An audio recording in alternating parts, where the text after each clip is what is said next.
there. You'll need to speak to a special type of genius here. I'll let him know. So fair enough. He goes over. I'm there. Now, the way we shop for Christmas is Beverly and I drive to the mall together and then we split. Because I actually buy stuff. And so, I'm in the Apple store getting a list. She's off doing whatever she's doing. And 10 minutes go by. I go, hey dude, any sign of the genius? He goes, oh yeah, we'll get to you. And again, he goes right back and they're all just talking to one another. And in the meantime, the store is awesome. Like there's these blocks with video screens and people are making art and they're interacting with a store in Germany that's helping to the art. It's like cool. There's coffee, there's man buns, tight jeans. It's awesome.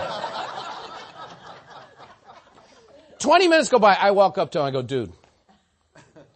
I said, I'm going to give you some unsolicited advice. I said, I'm going home. So I want you to think about something. I said, Apple's going to have a good day. I'm about to buy this stuff online. Apple's going to have a good day. You're not going to have a good day. Because you see, Apple, I'm going to click, buy, and it's going to get there whenever it gets there. And I'm going to do a transaction.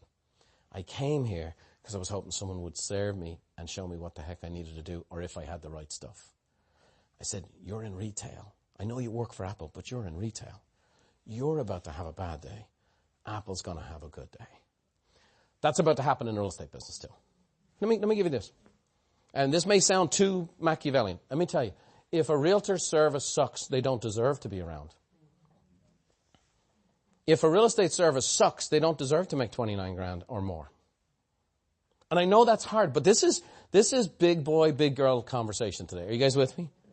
We have to stand out with the service. And people go, well, that's not true, Brian. The millennials, they're not loyal. They do their own thing. They're millennials. Here's the stats. Here's the facts. The baby boomers, the most hallowed of all generation. We speak in rep baby boomer. Their loyalty effect to great customer service is 62%. Gen X, the next generation, my generation, 65%. Gen Z is my kids, my twins, my youngest kids. Okay? Snapchat, 68% loyalty factor to good customer service. And the millennials, the single largest, biggest group to ever hit the real estate business, it's 78% loyalty to great customer service. Millennials won't buy a burrito without getting a recommendation. And they'll go to Yelp to get a recommendation or some other source. But you need to understand, these folks, all that's happened is this. People start the process online and then go find a realtor. It used to be they found us and then we found them the home. Are you guys with me? And many realtors are insecure because their client finds their own house. When someone comes to me and says, well, I found my own house, I go, you're supposed to. And now my job in the real estate business is to help you get into it, negotiate it, and do it right. Does that make sense?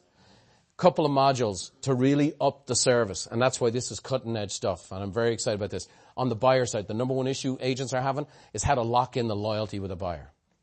And so we're focused on 5 types of buyer: the millennial buyer, the move-up buyer, the relocation buyer, the third-party buyer, and the downsizing buyer, which are those baby boomers. And you have to have little different dialogues and a little different approach for all types of buyers. Does that make sense? So I'm very excited. We got the skills, the dialogues, the teaching, the methods, and even the communication methodologies for each different type of buyer. Sound good to you guys? So that's one of the elements in the Pathway to Mastery. Then we'll get into how to sell a seller. And he who controls the inventory still controls the business. So we're going to talk about how generating a seller, converting a seller, and then we're going to talk about specifically how to serve a listing. Okay? And you might have to serve a listing a little longer than 18 days. Does that make sense? The last piece is skill. And everybody who knows us knows that we believe the skills pay the bills. The ability to do something with expertise. And like I said, we've become an unskilled industry. Recent survey, this has been huge. I think we got CAR, the CE Shop, all the Real Trends, fabulous research done on this consumer facing, because a lot of these great agencies want to know, okay, what's going on with the consumer and all this tech? What is it? Why are you going to realtors in record numbers? And here's why a buyer and a seller wants a real estate agent today with all the tech. Number 1, negotiation. Number 2, it's interesting. You want to provide a list of homes as a buyer. Even though they're looking online, they want to make sure they're not missing out. And they know they need someone to market their home when they're selling. Homes don't market themselves. And then here's what's really cool. Listen to this. They want a professional, trusted advisor. Oh my gosh. Does that sound like what we've been talking about for 30 frickin' years? No wonder our folks are making money. I'm not making this stuff. There's the sources. This is hot off the press research.